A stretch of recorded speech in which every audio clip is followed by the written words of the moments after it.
Hey everybody, it's low carb and keto nutrition specialist Amy Berger from 2itnutrition.com, bringing you the one and only keto without the crazy. All right, let's get right into things, shall we?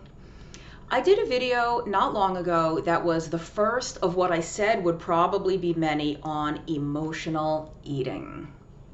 Emotional eating, because if you think you can cover the topic of emotional eating in one video, then you probably don't eat for emotional reasons because you don't understand the scope of how big a deal that is and how big an issue it is.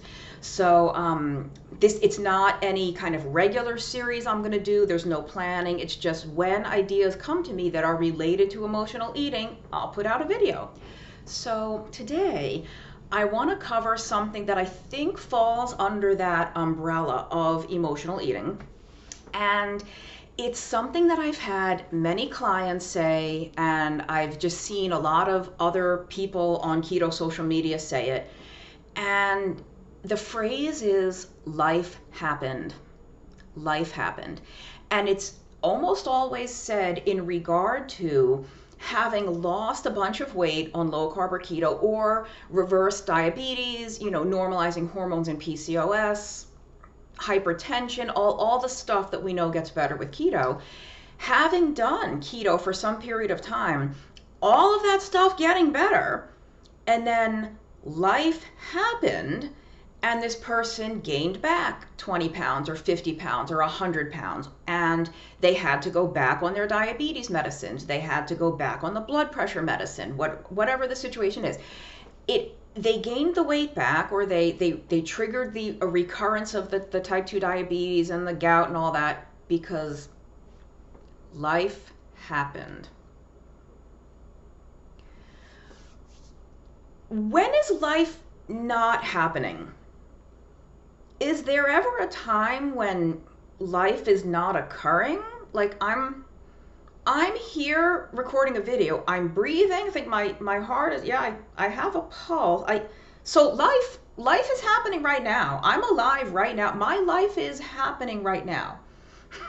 So I'm being a little bit facetious. We all know what we mean when we say life happened. It typically means something happened that made it more difficult or less pleasant to stick to a low carb or keto diet.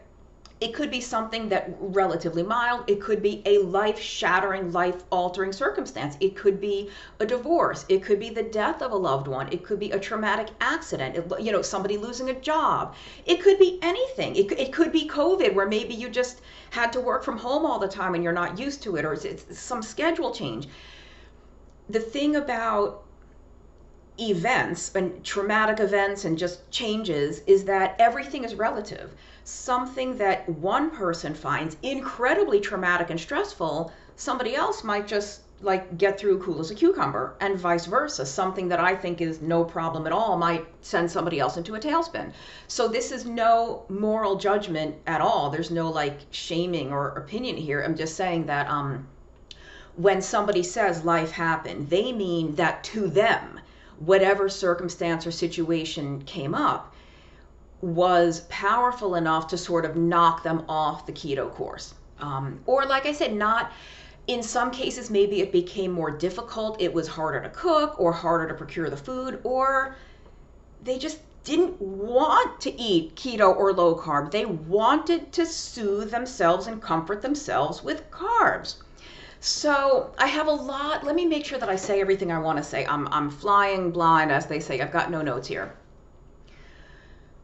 I was being facetious because I think we can all agree it is a little bit funny to say that, well, I lost 80 pounds on keto, but then I regained, life happened and I regained half of it.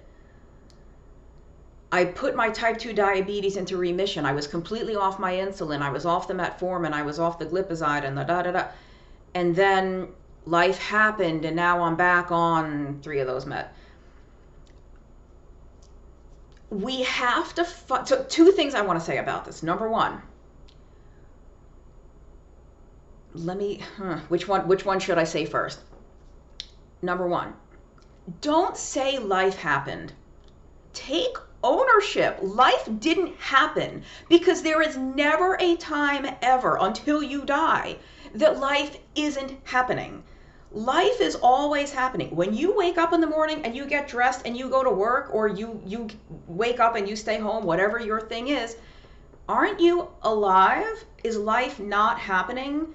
Is life not happening every single second of every day until you die? Even when you're sleeping, you're still alive. Life is happening. Your life is happening, right? You just happen to be asleep. So don't say life happened. Own it. Say what happened. I went through a really difficult circumstance and I decided to eat more carbs. You didn't fall off the wagon, because there's no wagon. What wagon did you fall off of? Where is the wagon? Point to where the wagon, there's no wagon. You chose to eat carbs, which is fine. I'm saying that harshly, but it's coming out of my mouth at a loud volume, but there's no moral judgment there whatsoever. It's a fact, and it's an action that you took. I ate more carbohydrate. I was going through a really tough time, and I chose to comfort myself with sugar. I chose to numb those difficult and painful emotions with carbohydrate. I'm a grown adult. Nobody held me at gunpoint and forced those sugars and starches down my throat. I chose to eat them. Life didn't happen. You could say life got more difficult than usual. Life threw me a curveball. Life threw me a very unexpected, very difficult, unwelcome surprise circumstance. And I was so thrown for a loop that I decided, as an autonomous adult, that I would choose to comfort those emotions and to numb out with carbs. That's what you can say. Don't say that life happened. I mean, it's doing yourself a disservice, really, is what it's doing. It's taking away your agency. It's taking away your power. Because then what's going to happen the next time life happens? Because life is always happening, right?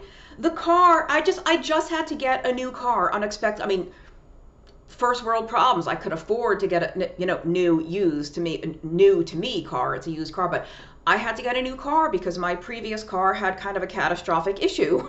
And so things like that are always happening. The car, the battery's going to die, or your kid is going to throw up in the middle of the night, or the wife is going to have an affair, or you're going to get fired, or something. I don't know. It's like look, I'm recording this. Today is September 4th. New York City and New Jersey just had like catastrophic flooding from the remnants of that hurricane that was way further down south. Your house could be completely flooded. Life is always going to happen. So this is the second thing I wanted to say about the life happens. The first is take ownership. Life didn't happen. You chose to get through a difficult circumstance by eating more carbohydrate. Okay, great. So then when I said it takes away your agency, and it takes away your power, the second part of this is we have to find a way to navigate life without going back to the carbs. Because if life is always happening, if these curveballs are always going to come, maybe not every day, hopefully not every day, every couple of weeks, every couple of months, every couple of years, something unexpected and difficult is going to happen. We have to find a way to just navigate through these situations without hammering ourselves with sugar and starch. Now, if you do hammer yourself with sugar and starch, is it the end of the world? No. Like, is it the worst thing ever? No. Because at least when you are ready to get back on plan, you know exactly how. Because you've already done it and you were already totally successful. You had already lost 100 pounds. You had already put the type 2 diabetes into remission. You had already normalized all the hormones and PCOS, So the minute you decide that you're ready to stop getting through difficult times with carbohydrate, you know exactly what to do. So that's cool. So like, but wouldn't it be even better if you didn't have to get back on plan because you never got off the plan in the first place, or you never got so far off the plan that you regained 50 of the 100 pounds you lost, or all 100 of the 100 pounds you lost, or so that, you know, your blood sugar was higher than it was, but you didn't have to go back on the insulin. Like, wouldn't it be, again, if you do go to the carbs, I still love you, no big deal. But, you know, I always joke about Coffee Talk, Linda Richmond, those of you who remember Saturday Night Live from the 1990s. You went back to the carbs, no big whoop. You know how to get back to keto. No, you ate some bread, no big whoop. Okay, anyway. Where was I? So yeah, no big deal if you go to the carbs, but wouldn't it be so much easier to not go back to the carbs, and you don't have to get back on plan because you just stayed on plan the whole time, or you stayed close enough to the plan that works for you that you didn't trigger all the stuff. So, and even the book that I wrote with Dr. Eric Westman, End Your Carb Confusion, we talk about this because we have 3 levels of carbohydrate intake in there. We have one phase that's very, very strict keto, one that is like keto, very low carb, and one that's much more flexible. And we talk about how to transition. Let's say you do what we call phase 1 and it's strict keto, and you lose all the weight you want to lose, and you reverse all the health problems you want to reverse. Okay, what now? Do you have to keep eating ultra strict keto for the rest of your life? Or could you increase your carbs a little bit? We walk you through exactly how to increase those carbs a little bit, very slowly and systematically, so that you avoid regaining the weight you had lost and you avoid triggering all the health problems to come back. But we also say, keep an eye on these things, because you'll know if you start to go too far, you will see the weight start to come back on, or you'll see, oh, my A1C was much higher this checkup. I guess I better hunker down again a little bit, or maybe I went from 20 grams to the 50. Maybe 50's too many. Maybe I can do 35 grams of carbs a day. You know, so you can nip it. If you do start to stray, maybe nip it in the bud before you are completely back to square one. So we have to, it would be best if we could find ways to navigate life without going back to the carbs.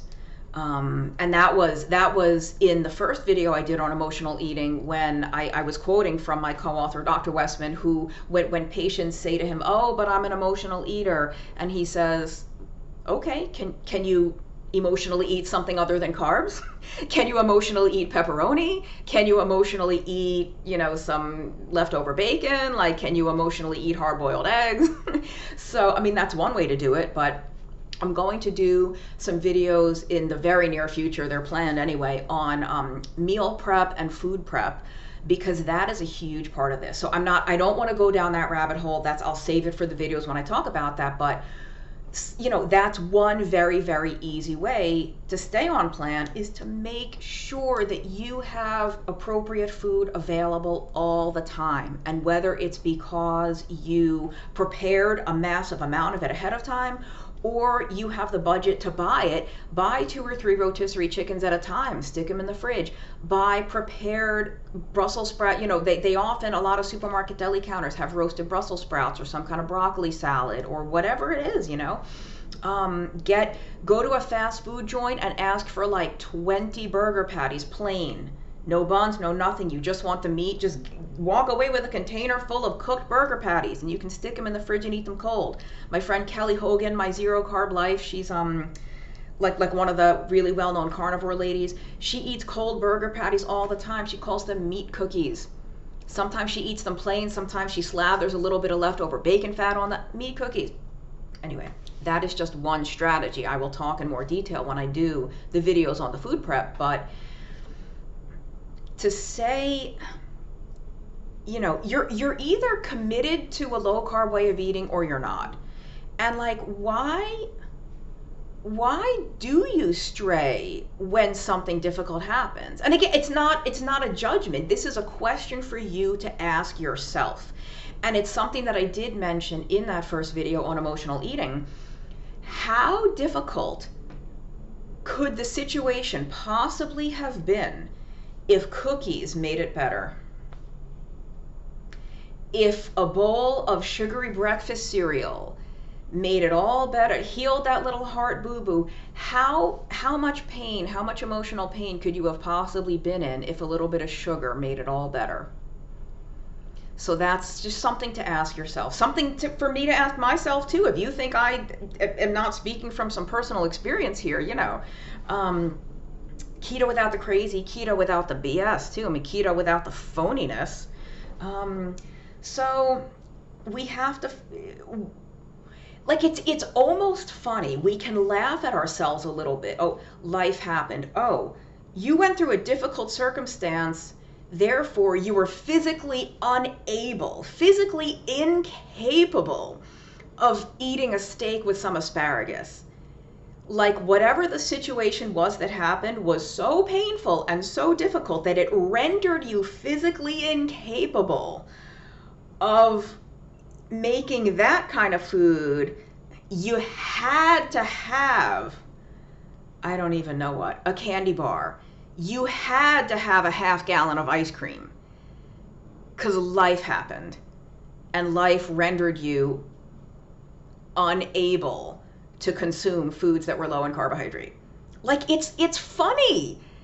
It's funny. It's hilarious. And it's like, it's nonsensical almost. It doesn't make any sense. That's what nonsensical is. It's nonsense. It doesn't make any sense. It doesn't make any sense. You went through something difficult, so the supermarket ran out of chicken and you had to get pasta because of the carb breaking down. Like, now, of course, just to cover all possible critics and haters, yeah, there are circumstances. Maybe you were in a hurricane where the supermarket was cleared out of chicken and the only thing left was toilet paper, but I hope you didn't eat the toilet paper. But if there was a hurricane, there was no toilet paper left anyway. You know, or God forbid, you were in an accident where you are rendered incapable of cooking. Okay, somebody else could cook for you. You could tell them, listen, I don't eat carbs. Could you please grill me a steak? Like, I just, to say that life, just own it. It goes back to the first point I made. If you did go through something really difficult, were you rendered physically unable to consume food that was low in carb? There was something about those circumstances that forced you, that compelled you, that gave you no other option in the entire world, no other option but eating sugar and starch. No, of course not. Of course that was not the circumstance. So just own it. Just say, I went through something really hard and I ate carbs. And thank goodness I ate carbs. Thank goodness I ate carbs instead of going online. You know, some people live with compulsive shopping addictions. Like, oh, thank goodness all I did was regain 20 pounds instead of racking up $40,000 of credit card debt. People have gambling addictions when, you know, thank goodness all I did was need my blood pressure medicine again for a couple weeks or months. Thank goodness I didn't gamble away the deed to my house. Thank goodness I didn't gamble away my life savings. Thank goodness I didn't drink myself into a stupor and get behind the wheel of a car and cause irreparable harm to myself or someone else. Thank goodness all I did was regain a little bit of weight. And thank goodness all I did was make my A1C high again. And thank goodness, again, I know how to get right back. Thank goodness I know how to do keto because I did it once before and all I have to do is decide when I'm ready to do it again. So really, if you do self-soothe, there's a tongue twister. If you do self-soothe with carbs when a life happens, okay, but own that. Say that. I self-soothed with carbs and I'm paying the price. I gained back some weight. I triggered a health thing to come back, but I'm an adult. I take full responsibility for my actions, and next time life throws me a curveball, I've learned some lessons that will make it easier for me to not dive headfirst back into the sugar. I guess that's all I need to say right now, because there will be more videos on emotional eating and this stuff, but I think, take whatever you want to take from this. I hope something I said is helpful. We can either take a very serious lesson from this, like we have to find a way to just eat low carb food when things are hard, when you're in pain, physical or emotional pain, like when something's going on. We have to find, why does your diet have to change? Why does any outside circumstance have to affect the food? That, like, if you're gonna cook anyway, why not cook a pork chop and some cauliflower? Why not roast a pot roast with some vegetables? You're gonna cook anyway. You don't have to cook pasta. You don't have to cook rice and potatoes. Or if you're gonna buy food, if you're gonna go to a restaurant, order the chef's salad. You don't have to get the risotto, whatever. Like, we have to hunker down and, pull up the big boy shorts and the big girl panties and just eat the things that we know are best for us to eat to get through these situations. But when we don't, let's give ourselves credit for being adults and tell the truth and say it like it is. We don't have to, we don't have to pretend like something came out. Oh, like life happened. Oh, there's life. Oh my God, life is happening. Oh, I have to have like life. Oh, it just happened. There it is. No, it's happening around us all the time. So you just say, the SHIT hit the fan in a big way, and it really threw me for a loop, and I just turned to the carbs for comfort. So sue me. Big deal. Okay, that's it.